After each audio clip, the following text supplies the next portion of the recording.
My name is Emma, and I am 32 years old, and I live in the beautiful city of Denver, Colorado, where the air is thin and the mountains are always watching over us from the horizon. And for the last 5 years, I have worked as a senior data analyst for a mid-sized corporate office that handles logistics and supply chain management across the western United States, which sounds very boring to most people, but I actually love it because I have always been a person who finds peace in numbers and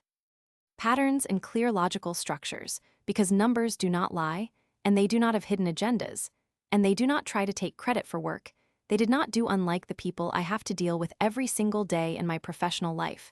Specifically, my direct supervisor, whose name is Sarah, and who has been the primary source of my stress for the better part of 3 years now. And to understand why I did what I did, you have to understand the dynamic of our office, which is located in a high-rise building downtown with floor-to-ceiling windows that look out toward the Rocky Mountains. And while my office space is small and filled with monitors and cables, I have always felt like I was in my own little world of data, until Sarah decided to make my world her personal playground for her own career advancement. And Sarah is about 40 years old, and she is the kind of person who dresses in very expensive power suits and walks with a lot of purpose. But if you actually ask her a technical question about how our database works, she looks at you like you are speaking a foreign language. And she was hired as a manager because she is good at talking to people and looking important in meetings.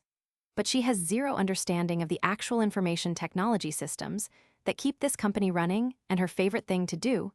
is what I call the hover and grab, where she will stand behind my desk and watch me work on a complex data report, and she will ask 1,000 questions that show she does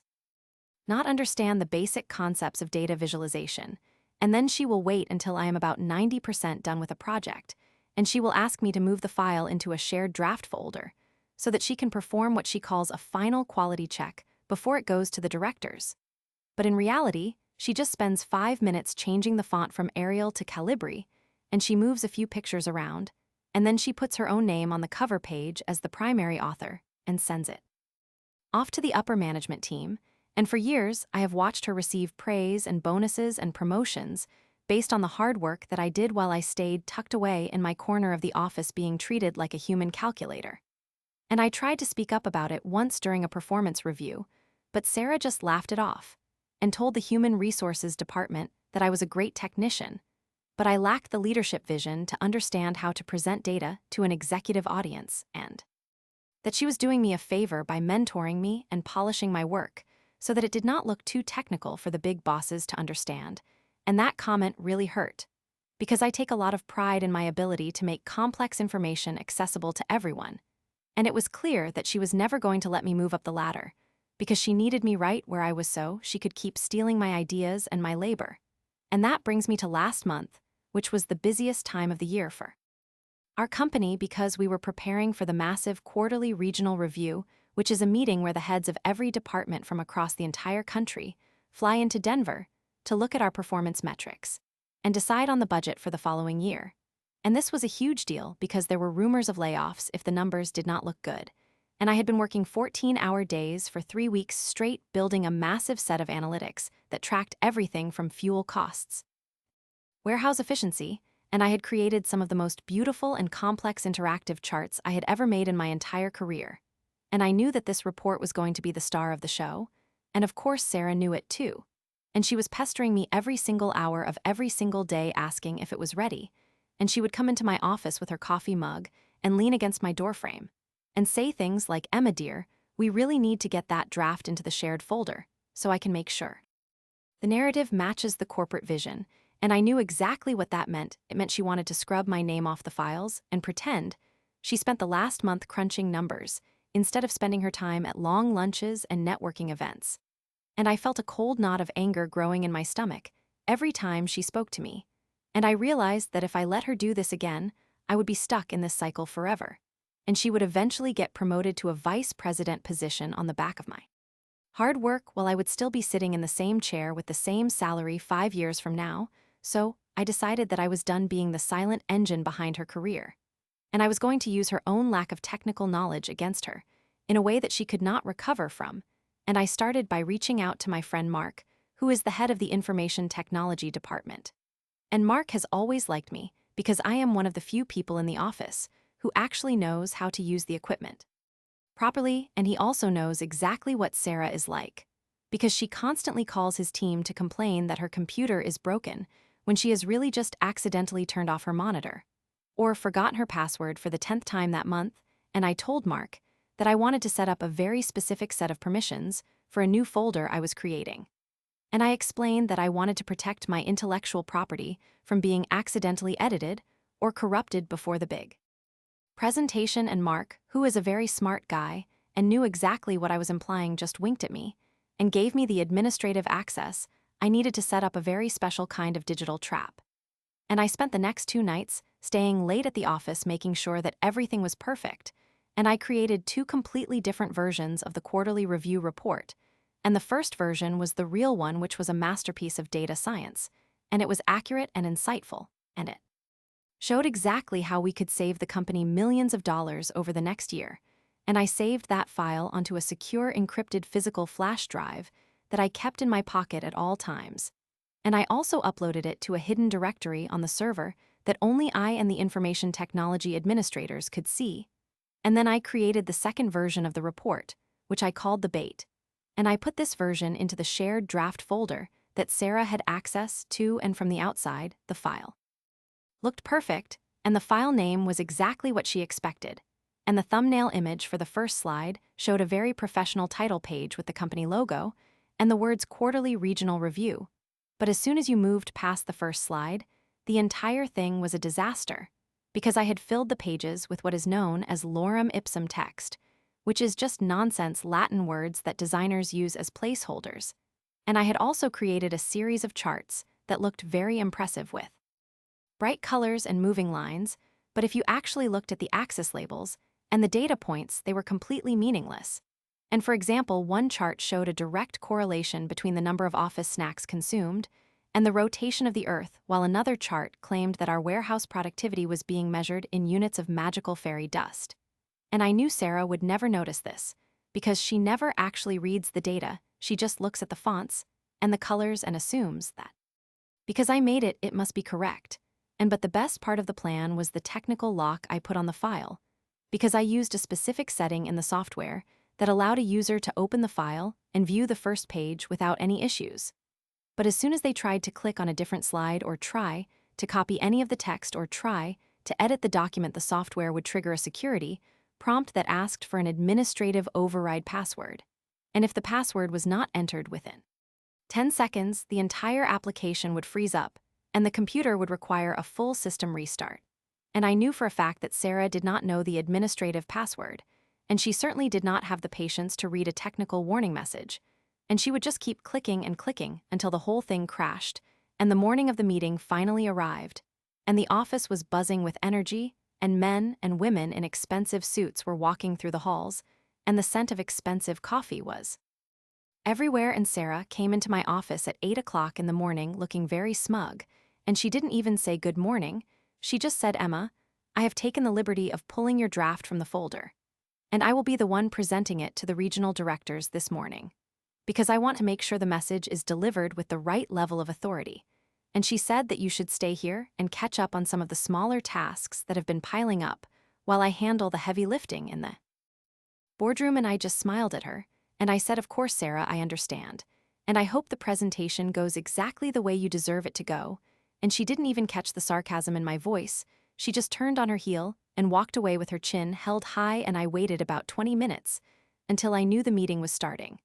And then I quietly grabbed my flash drive and my laptop, and I walked toward the main conference room, and the room was massive with a long mahogany table and a high-definition projector at the front, and all the regional heads were there, including the big boss, whose name is Mr. Henderson. And he is a very no-nonsense man who has been with the company for 30 years, and he does not tolerate incompetence or excuses. And I slipped into the very back of the room and sat in a chair against the wall where I could see everything, and Sarah was standing at the front of the room with a laptop plugged into the projector, and she was beaming with pride as she introduced herself as the visionary behind the new data initiative. And she started the presentation, and the first slide appeared on the big screen, and it looked great. And she started talking about how she spent weeks analyzing the trends, and how she personally oversaw every detail of the report. And the directors were nodding and taking notes, and Sarah was absolutely loving the attention. And then she decided to move to the second slide to show the detailed breakdown of the logistics costs, and she clicked the mouse button once. And nothing happened, and she clicked it again, and a small box popped up in the center of the screen that said administrative password required for further access, and Sarah laughed nervously and said, "Oh, it looks like there is a small technical glitch with the security settings," and she tried to click the cancel button, but the box just stayed there. And then she started clicking it rapidly like she was trying to kill a bug. And that is when the security timer I set kicked in, and the screen turned a bright shade of blue, and the entire computer locked up, and the projector started flashing an error message that said system failure, and the room went silent, and Mr. Henderson cleared his throat and asked Sarah what the problem was, and Sarah started sweating. And she said, "Oh, I am so sorry, I think the information technology department must have messed up the permissions on my file, and let me just try to restart it." And she spent the next 5 minutes fumbling with the cables and the buttons while the most powerful people in the company watched her with growing annoyance, and when she finally got the computer back up and running, she tried to open the file again. But because I had set the permissions to lock the file after a failed attempt, it now asked for a 64-digit encryption key that she didn't have, and Sarah was turning a bright shade of red. And she looked like she wanted to cry. And she said, "I am so sorry, but it seems the file is corrupted. But I can assure you that the data I worked so hard on is all there." And then Mr. Henderson looked over at me in the back of the room, because he knew I was the one who actually did the work, and he said, "Emma, do you know what is going on with this presentation?" And I stood up very calmly, and I walked to the front of the room, and I said, "I am sorry, Mr. Henderson, but I think there was a misunderstanding, and the file Sarah is trying to open is just a very rough preliminary draft that was never meant for presentation, and I have the actual completed report right here on a secure drive because we take data security very seriously in the information technology department." And I plugged my flash drive into the laptop, and I typed in my password, and the real report appeared on the screen in all its glory, and it was perfect, and it was beautiful, and it was accurate. And I spent the next 45 minutes giving the presentation of my life, and I explained every chart, and I answered every question with precision, and I didn't mention Sarah once during the entire thing, and I just let the work speak for itself, and Sarah had to sit in a chair at the side of the room and watch me take all the credit, and I could see her hands shaking with rage. But she couldn't say anything, because if she admitted she didn't have the password, it would prove she hadn't actually worked on the file. And if she tried to claim my report, as her own, everyone had just seen her fail to open her own version. And when the meeting was over, Mr. Henderson came up to me and shook my hand and said that was the most impressive presentation he had seen in years. And then he looked at Sarah and said, "We need to have a very long conversation in my office about your preparation and your leadership style." And the aftermath was better than I could have imagined, because the next day there was an internal investigation. And it turned out that Sarah had been charging expensive lunches to the company card under the guise of client meetings that never happened, and combined with her embarrassing failure at the regional review, the directors decided that she was no longer a good fit for the company, and she was given the option to resign or be fired, and she chose to resign and leave quietly. And the best part was that when she was packing her things, she had to walk past my office, and I just looked at her, and I didn't say a word, and she looked at me with so much hatred. But she knew she had been beaten at her own game. And after she left, the company did something they should have done years ago, and they promoted me to the position of